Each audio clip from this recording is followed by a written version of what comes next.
Whoa there, ladies and gentlemen. SoFi got destroyed today. Square and PayPal as well. All fintechs took a major beating today. A firm dropped over 12%.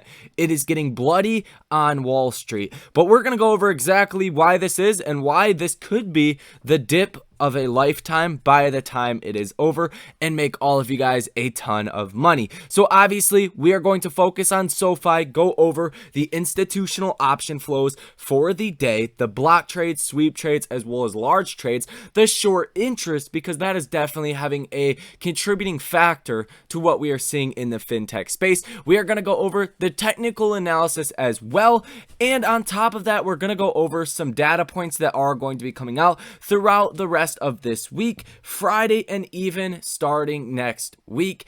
And finally go over the Russia-Ukraine drama show that is hurting the markets today. So let's dive into this video. If you guys find value, if not simply entertainment out of it, hit the like button for me, subscribe to the channel, as well as make sure to comment down below. Leave me your thoughts. I will try to respond to every single comment. So let's dive into it. First and foremost, what killed the fintechs today? What destroyed SoFi, Square, and PayPal? And just a quick look, SoFi was down 6.88% regular trading, Square down 4.5%, PayPal down 5%. And PayPal, oh my lord, what is happening to PayPal? All fintechs just destroyed. There's no words for what we are seeing right now. It's ridiculous.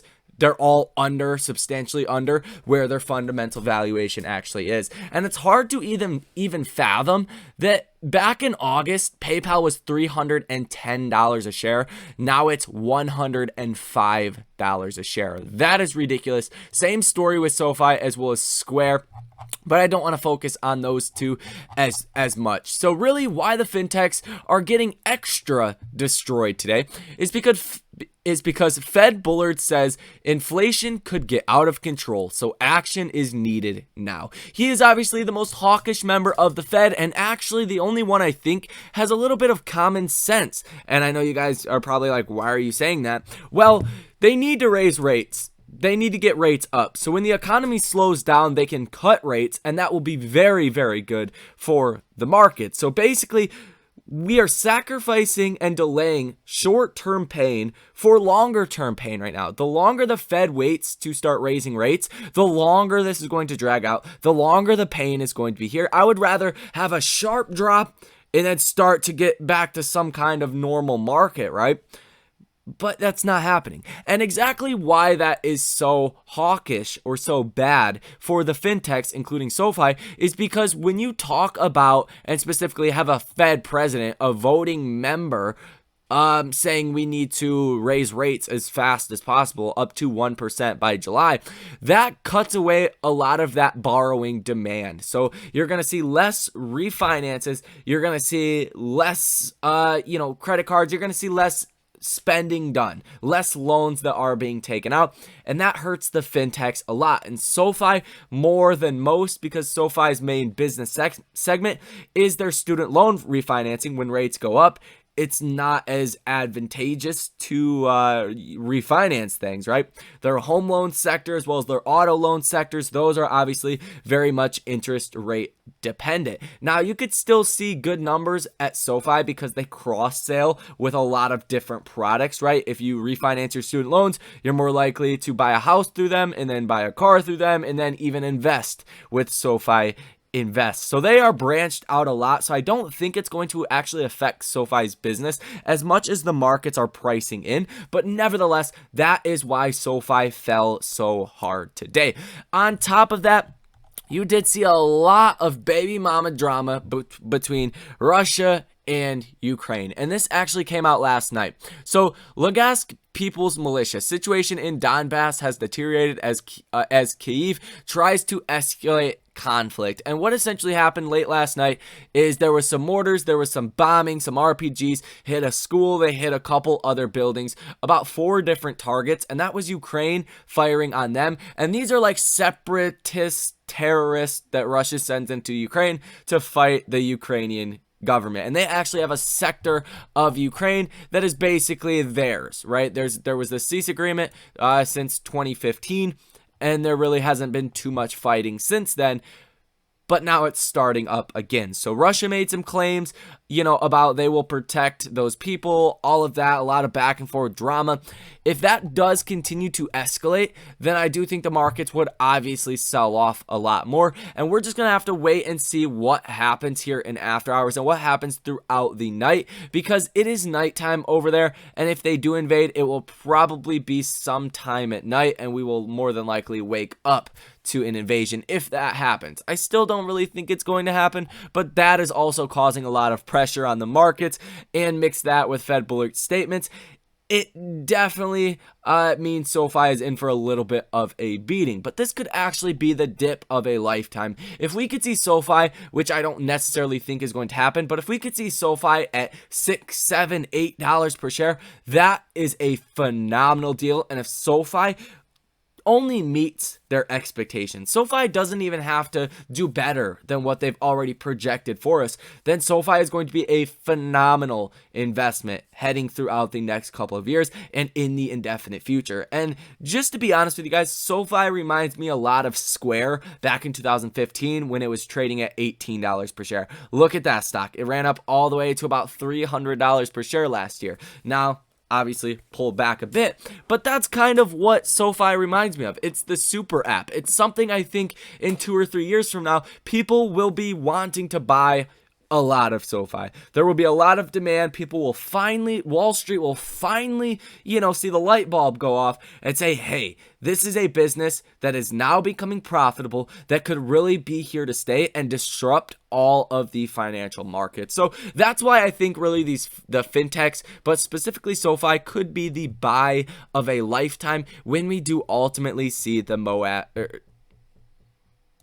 when the markets do finally crash. So let's dive into some of the SoFi specific data that you guys need to know. So SoFi for the day, as far as the option flow sentiment, was 50% positive, which is lower than what we usually see, but considering the stock was down so much, almost 7%, 50% positive order value is very good in my personal opinion. 6 orders totaling $2.08 million. And like we see, yesterday was 86% positive. The last week was 85% positive. So institutional investors are very, very bullish on SoFi. There is no questioning that. As far as the short interest of free float, you're looking at 19.19%, 118.59 million shares that are sold short, cost to borrow max of 1.47%, utilization of 95.93%, and days to cover at 2.88. Now, SoFi is not a short squeeze trade. It's not a trade that you have to count on the short squeeze happening or you're going to lose 50%. Over time, if you're buying SoFi now, you're going to make a lot of money. Obviously, not financial advice. I'm not a financial advisor, but if you're watching this video, you're already probably invested in SoFi. But a short squeeze is certainly possible when you're looking at almost a 20% short interest. If earnings come out and they are really good, that could definitely cause the shorts to start running. But it all comes down to guidance. What does SoFi say for the rest of 2022? How does SoFi predict interest rates will affect their business? That's what investors want to know. Just to give you guys that heads up, that's what I'm going to be paying attention to on the earnings call, and as well as the earnings report that does come out after hours on their earnings day. So do keep all of that in mind. Very important to stay up to date with that kind of information. And the Fed Rate Monitor tool is another great website that you guys can look at market expectations for rate hikes. So for today, for the, a 0.25% rate hike, what we usually see, what the, standard rate hike measurement is, 0.25%, 66.3% of market participants believe that will be what we get on March 16th, and 33.7% of investors believe we will see a 0.5% rate hike March 16th. So if these numbers start to flip and you start to see 60, 70% of market participants expecting a 0.5% rate hike, that's where you're probably going to see a little bit more pain in the fintech sector. But it wouldn't surprise me to see a bounce between now and then. So that's something else to keep in mind as well. We also do have Fed speakers tomorrow. You have Fed Evans' speech, Fed Waller's speech, and Fed Williams' speeches later on. I believe they're all at about 3 p.m.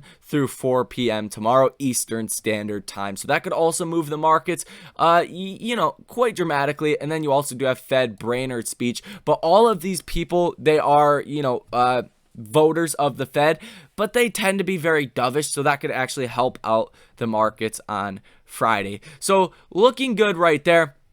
As far as some of the other things you guys need to know, it's simply buy and hold the stock. I'm not somebody that's going to tell you to gamble and do all that. By all means, feel free to do that if you guys want to, but this is really a long-term buy and hold, and I want to stress that to you guys. Now, if you also want to see my position in SoFi, which I'm sure you do for full transparency here, I like to be as transparent as possible. I do have a market value of about $4,908, average cost of $16.01, 400 shares, 12.5% of my portfolio, down about $1,500, about 23.38%. I did sell my options for a profit of about $200, give or take. So that was a good trade, but I don't endorse people YOLOing on options. That's not what it is. If you want to make a calculated bet or decision on what you think is going to happen, by all means, feel free to do that. I'm definitely not the guy that's going to tell you don't buy options, because in the end, it's your money and you could choose what you want to do with it, and it doesn't hurt the long-term success of SoFi by people trading options. I know some people get that confused. Options, they don't hurt anything directly besides your pockets if you lose and you miss out. Now, as far as the technicals are concerned, we still have to break above that key level at $14 per share, so I'm not even going to start talking about a potential breakout until we do break out above 14. And you can also see we are really struggling to remain above the 20-day simple moving average. That is currently sitting at $12.38 per share, and the stock price is at $12.18 per share. You guys can see all of the resistance that we have had since January 5th was the last day we were actually above the 20-day simple moving average. It's been nothing but resistance. We have not found any support above that yet. We closed above that yesterday, fell back below that today. So it's really a lot of ping pong back and forth. Once we close above the 20-day moving average and get a couple green days above that, that's when I do think you will break out above $14 per share. And if you guys are on Webull, if you guys want to track this for yourselves, which I highly recommend you guys do, it's right here. It comes up BOLL. It's the Bollinger Bands. 20-day simple moving average is this blue band, and these green lines are 2 standard deviations away from the price of the stock. So the thinner or closer together these green bands are, the less volatility you're seeing. The more widespread they are, the more volatility that you are experiencing. So that is that. As far as the MACD, that is bullish. The yellow line is above the blue line. So I'm, quite confused why the stock has been trading sideways, if not even down over the past, week or two here. And the MACD is this bullish, but to be determined. Maybe it's telling us that we will see a rally here shortly. And also that 50-day moving average is at about $13.74 per share. And then the 100-day and 200-day moving averages are at $16.87 and $16.52. So that's going to be the next level above $14 per share. All in all, I hope SoFi goes down selfishly so I can buy many, many more shares. Thank you guys for watching. Enjoy the rest of your night, and I will see you in the next one.